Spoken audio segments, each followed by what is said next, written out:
Qual é a Bíblia correta? Algumas vezes me deparei com a seguinte pergunta: qual é a Bíblia correta? A Bíblia dos evangélicos é incompleta? Porque a Bíblia católica tem muito mais livros. Gostaria de entender isso. Quero iniciar lendo a ordem de Deus para Moisés, que escreveu os 5 primeiros livros da Bíblia. Deuteronômio capítulo 4, versículo 2 está escrito a parte B: não acrescentem as palavras que eu lhes ordeno, e delas nada retirem.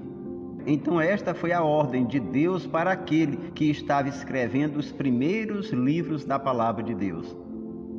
Realmente é uma pergunta interessante, mas vou tentar responder por parte.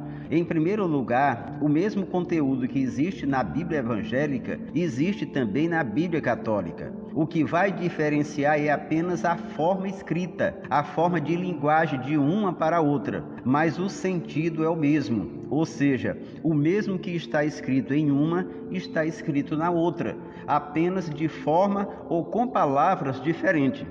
Da mesma forma que Deus inspirou o homem a escrever a Bíblia, ele também os guiou para que formasse o conjunto dos livros sagrados ou inspirados, que é conhecido como cânon sagrado, formado por 66 livros.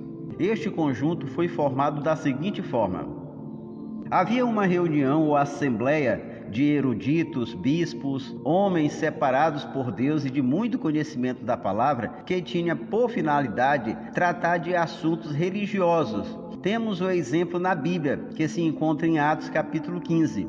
Depois essa reunião passou a se chamar sínodo ou concílio. Então foram nestes concílios ou reuniões que foram decididos os livros que verdadeiramente e completamente eram inspirados por Deus, pois na época existiam muitos.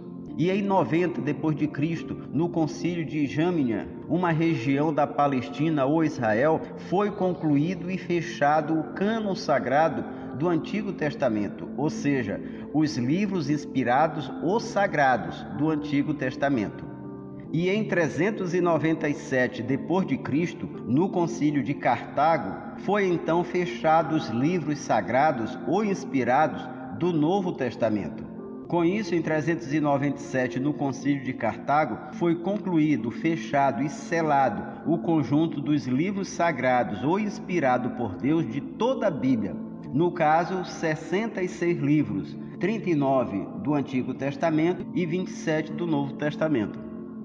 E este conjunto foi usado por todas as igrejas cristãs por mais de 1100 anos, inclusive pela Igreja Católica. Agora, algo muito importante a ser observado é que por volta do ano 310 depois de Cristo, quando Constantino, imperador romano, se converteu ao cristianismo, que para alguns historiadores é algo duvidoso, ele parou de perseguir a igreja cristã e passa a ser, além de líder político, também religioso. Aqui houve a mistura de política e religião, e foi dado então os primeiros passos para o nascimento da Igreja Católica, algo que aconteceu oficialmente por volta do ano 400 da nossa era, com o primeiro Papa.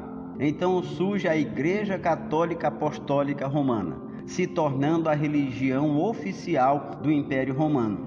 Mas a Igreja Católica usava os 66 livros até 1546.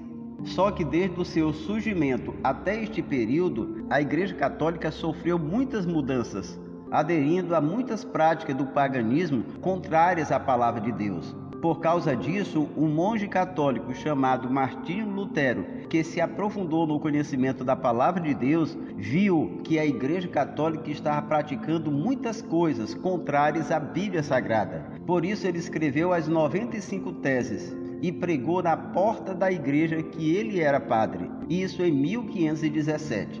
As 95 teses são 95 pontos ou coisas que a igreja estava praticando que estava fora da palavra de Deus. Por causa disso, ele foi excomungado ou expulso da Igreja Católica. Mas ele fez algo grandioso, traduzindo a Bíblia para o alemão, fazendo com isso as pessoas terem um conhecimento direto da palavra de Deus. Algo que a igreja não permitia, pois até o culto, que passou a se chamar missa, era celebrado em todos os lugares em latim. mas como a Igreja Católica não quis abrir mão daquilo que havia criado fora da Bíblia, como indulgência, missa aos mortos, purgatório, adoração de imagens e muitas outras, pois ia comprometer muitas coisas, principalmente a parte financeira. Por isso que no Concílio de Trento, o mais longo e mais tumultuado concílio de toda a história, que aconteceu de 1545 a 1563, que em 1546 foi decidido acrescentar por conta própria mais 7 livros na Bíblia e 4 acréscimos em outros livros já existentes, afirmando que os mesmos eram inspirados por Deus, exatamente para justificar todos os dogmas e heresias que ela havia criado e aderido. Então, na verdade, a Bíblia evangélica não é incompleta. A Bíblia católica que tem livros a mais. Estes livros que foram acrescentados são conhecidos como apócrifos. Apócrifo, que significa escondido, oculto, suspeito, falso, exatamente por sua origem ser incerta, duvidosa e o seu conteúdo contraditório.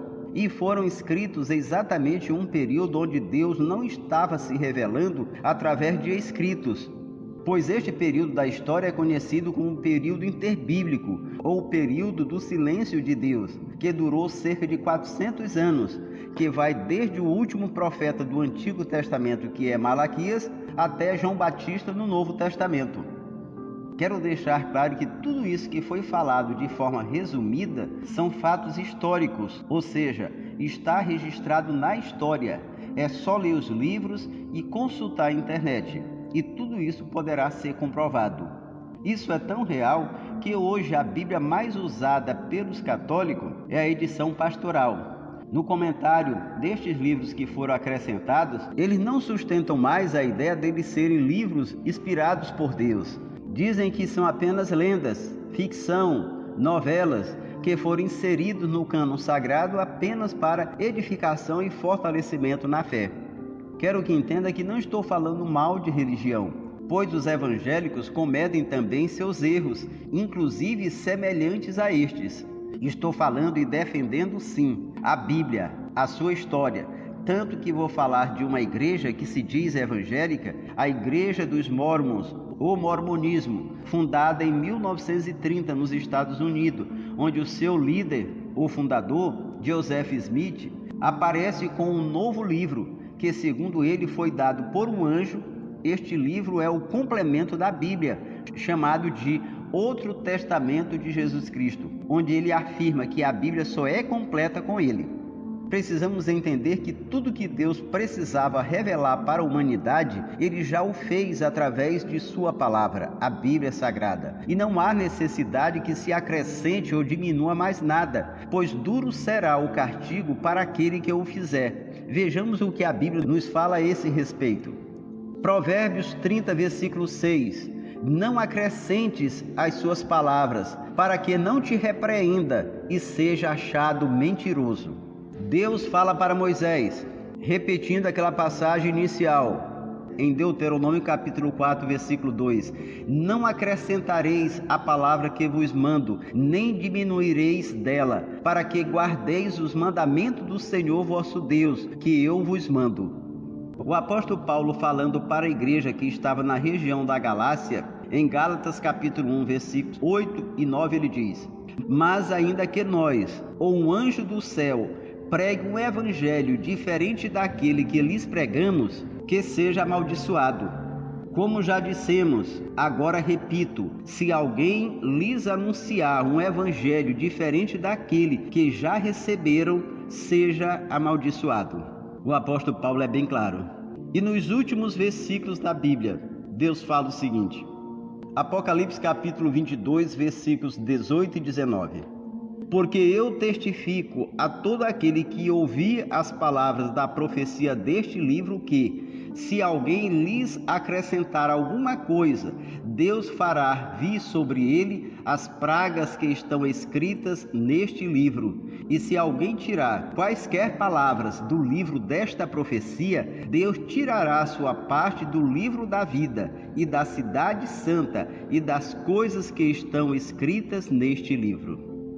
Isso é exatamente o que está escrito na palavra. E a recomendação de Deus do que acontecerá com quem acrescentar ou diminuir alguma coisa de sua palavra. E também a história do cânon sagrado e os livros a mais que foram inseridos nele. Para que você tenha listado os livros apócrifos, aqui estão eles: Tobias, Judite, Sabedoria de Salomão, Eclesiásticos, Baruque e 1º e 2º Macabeus. E os acréscimos estão nos livros de Esther, capítulo 10, do versículo 4 a 31, no livro de Daniel, capítulo 3, do versículo 24 a 90, e os capítulos 13 e 14 do livro também de Daniel. Amém? Em Isaías, capítulo 48, versículo 3, está escrito o seguinte: Eu predisse há muito as coisas passadas, minha boca as anunciou, e eu as fiz conhecidas.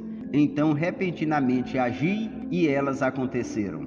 Deus está nos dizendo que Ele anunciou a sua palavra, fez ela conhecida e depois fez com que ela se cumprisse. Ou seja, a palavra de Deus é provada e comprovada, assim como está escrito em Salmo de número 18, versículo 30. Este é o Deus cujo caminho é perfeito. A palavra do Senhor é comprovadamente genuína. Ela é um escudo para todos os que nele se refugiam. Portanto, aquilo que não é provado e comprovado não pode ser considerado palavra de Deus. É de extrema importância e vital para a nossa vida espiritual, para a nossa vida terrena e principalmente para a nossa vida celestial, ou a vida eterna com Deus, o conhecimento da Bíblia Sagrada. Pois é ela que nos revela e nos conduz a tudo isso. Mas é importante também conhecer a história da composição da Bíblia, como a história da igreja. Fazendo assim, dificilmente seremos enganados, pois Jesus Cristo falou em Mateus capítulo 22, versículo 29: Errais não conhecendo as Escrituras nem o poder de Deus. E em João capítulo 8, versículo 32, ele diz: Conhecereis a verdade, e a verdade vos libertará. Que todos entendam que este estudo não é uma defesa e nem acusação a nenhuma religião. Aqui foi um estudo em defesa da Bíblia, a palavra de Deus, a sua história e a sua composição. Amém? Quero orar por sua vida.